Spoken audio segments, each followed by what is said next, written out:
mga 5 minutes. Di ba kasi yung daldalo magsalita? Okay. Sorry, ma'am. Good afternoon. Good afternoon. I'm Nicole Trinidad from Philippine Christian University. So, pwede ko po ba kayo interviewin about legal challenges na na-experience po dito sa store nyo and kung paano nyo po siyang na-resolve? So, eto na yun yung question. Ang mga challenges na na-encounter ko as a manager when it comes sa customer complaint, una, syempre yung pinakamahirap is yung sa safety ng customer. Kasi merong time na si senior citizen ay nadulas habang nagmamap yung crew. So, number one, mali ni crew kasi nga wala siyang wet floor sign. So, number one, ang pinakaginawa namin, syempre, emergency, dinalan agad namin siya sa ospital. And then, all medical expenses and all throughout ng paggaling ng customer, syempre, shinolder namin. And then, nagalit syempre, kasi matanda yun eh. Nagalit yung anak niya, ganito ganyan. So, paano namin siya hinandle? Ang customer naman, or kami, as a manager and as a crew, lagi namin iniisip na customer is always right and lagi namin ilalagay yung sarili namin sa sapatos ni customer. Kasi kahit yun mangyari sa nanay ko, magagalit talaga ako. Ang ano lang nun, syempre, naging turn siya into happy na yung customer kasi nga, na-handle namin siya ng well kasi all expenses nga ginastos namin and then hindi namin sila pinabayaan. Hanggang sa gumaling yung customer, tinulungan namin siya. And then, ayun, kinalauna, naging okay naman and nagpasalamat din naman sa akin yung matanda and then syempre yung anak niya na kasi nga inalagaan namin yung nanay niya.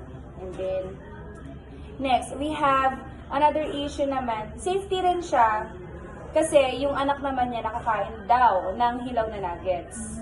Ayun ang in-order niya. So, via drive-thru, nag-raitas siya. And then, unang-una namin ginawa ay pinadala namin yung, sabi niya kasi yung nuggets pa rin nandun pa eh. So, pinadala namin sa kanya, sa store namin, tapos, tinanong namin kung ano yung nararamdaman ng bata. Nagsusuka nga daw, ganito ganyan.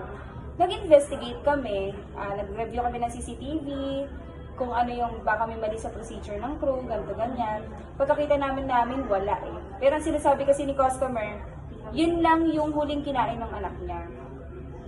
Kung tatanungin nyo, bakit parang inaccept agad namin na mali namin? Kasi nga, lagi namin sinasabi pag naka-duty kami, and lahat naman yan sa mga fast food chain or service industry na customer is always right.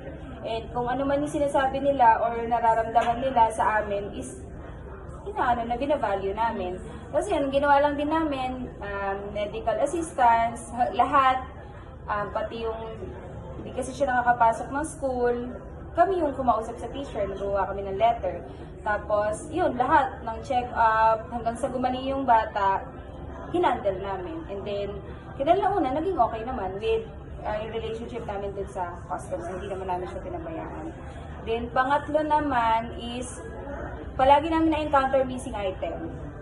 Na talagang talamak siya sa iba, kahit hindi naman sa amin eh, kahit sa ibang store.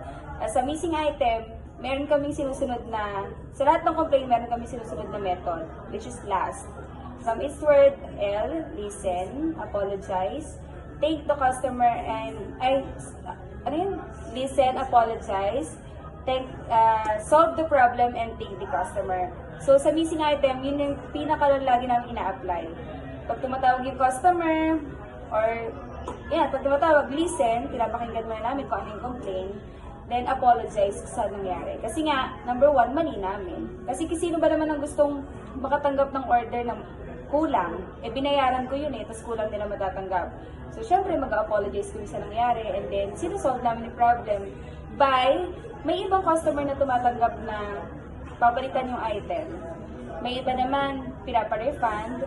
May iba naman, okay lang, sa susunod, hindi na mangyari, ganun. Iba-iba yung atake ng customer.